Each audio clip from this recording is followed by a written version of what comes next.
Então, fechando aspas aqui, nós temos esses dois midrashim. Esses dois midrashim, na verdade, eles vêm nos contar segredos da nossa Torá. E a intenção é explicar o primeiro ponto, que Yosef, ele seria, na verdade, a retificação do pecado de Shem. Porque, como nós sabemos, Shem, o erro dele foi que ele foi atrás dos olhos dele. Ele viu a filha de Jacob, ele viu uma mulher bela, e ele desejou aquela mulher. Ele não soube colocar o freio necessário, ele acabou se deixando levar pelo seu instinto animal e violentou a filha do grande Jacob Avinu, nosso patriarca. E Yosef, ele foi a retificação desse pecado, porque ele não se deixou levar pelos seus olhos, ao ponto de sair correndo quase nu pelas ruas do Egito, e no final ele ficou preso em uma prisão durante diversos anos. Pensem vocês, anos da vida dele ele passou naquela prisão. Anos da vida dele, 12 anos ele passou na prisão porque ele não quis ter uma relação proibida. Olhem aonde Yosef está e olhem aonde estamos nós. Existem pessoas que eles pagam para ter relações proibidas com mulheres que recebem dinheiro para isso.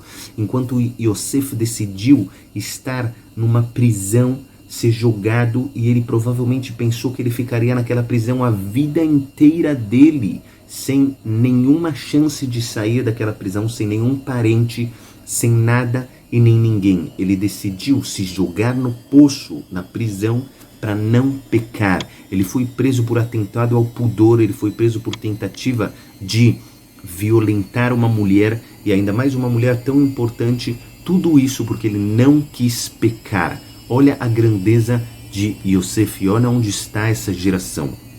Então, nós temos aqui Yosef, ele, na verdade, a retificação daquele pecado. Por isso, quando nossos sábios dizem que a filha de Diná, ela se casou com Yosef, nós não estamos falando da filha material de Diná, que se casou com Yosef, senão que o fruto daquele pecado, ele na verdade recebeu a sua retificação com Yosef. É como se ele tivesse casado com Yosef, porque nós sabemos que Osnat bat Potifera, que era na verdade a esposa de Yosef, não era filha de Diná, porque Diná não chama Potifera, e também Shem, que foi aquela pessoa que violentou Diná, não se chama Potifera. Então essa é a intenção profunda que Chachamim querem nos ensinar, e talvez em outra ocasião nós explicaremos mais a fundo porque exatamente em Yosef vem a retificação desse pecado. De qualquer maneira, esse é o primeiro midrash. O segundo midrash, Yaakov Avinu, ele dá uma brachá para que a pessoa viva para sempre.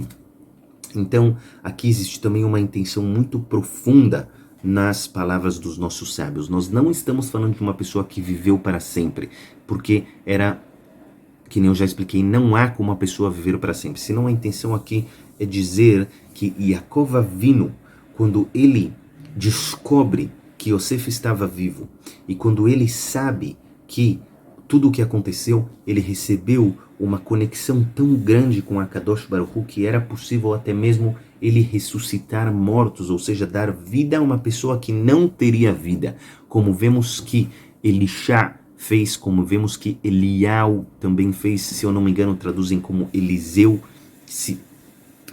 De qualquer maneira, uma pessoa que ela é conectada com Hashem, ela pode dar vida para outras pessoas, que nem explica o grande Ramchal Rav Moshe Chaim Luzzatto no último capítulo do seu livro Mesilat Yesharim, Caminho do Justo, se eu não me engano foi traduzido esse livro.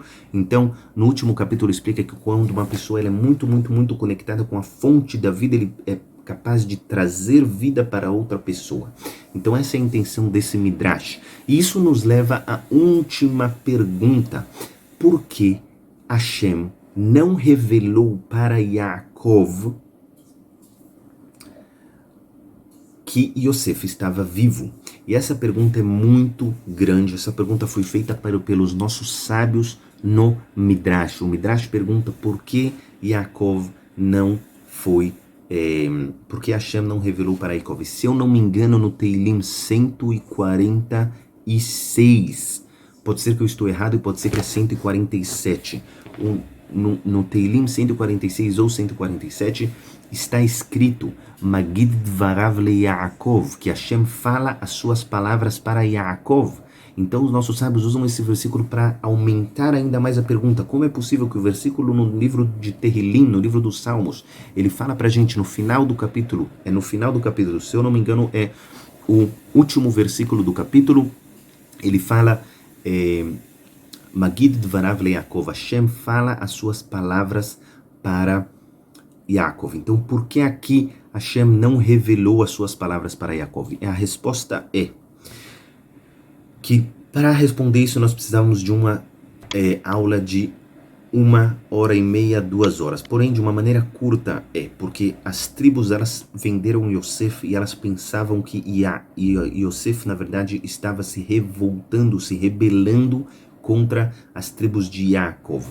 E como era sabido que existiam 12 tribos, e essas tribos seriam a continuação da Torá, e Yosef estava sempre falando que ele seria o rei, que eles iriam se prostrar para ele. Eles pensavam que Yosef desejava dominar a casa de Yaakov, que ele somente fosse o rei.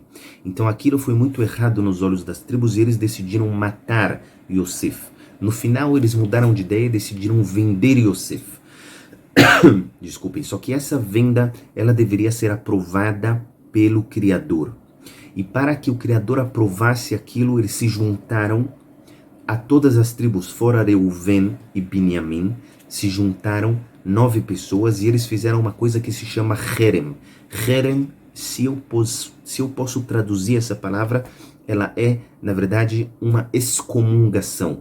Excomungação é uma força espiritual que existe, que quando um Beidin, quando um tribunal coloca um Herem sobre alguma pessoa, aquela pessoa ela foi excomungada do mundo celestial, ou seja, do mundo espiritual. Essa pessoa ela está afastada do mundo celestial até que ela faça aquilo que está escrito na Torá. Tudo isso vem por causa dos sonhos de Yosef. Então, quando eles recebem aquela excomungação, eles juntam Hashem, eles juntam a presença divina naquela excomungação, naquele Herem. E uma vez que Hashem estava presente naquela excomungação, também é como se fosse que no mundo dos céus houve um decreto que ninguém poderia revelar para Yaakov onde estava Yosef.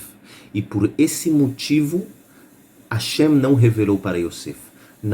Já que as tribos fizeram uma excomungação, e essa excomungação também aconteceu no mundo celestial, no mundo espiritual, portanto foi decidido que ninguém poderia revelar, nem mesmo Hashem, uma vez que ele deseja estar sob as leis dos humanos, então ele decidiu que ele não revelaria para Yaakov. E é óbvio que isso daqui existem muitos outros segredos, porque Hashem queria que o povo fosse para o Egito, para que eles se limpassem e assim por diante. Mas até aqui nós ficamos com essas 3 ótimas perguntas feitas pelos nossos parceiros Mitzvah. E é iratzon que nós consigamos cumprir tudo aquilo que nós estudamos.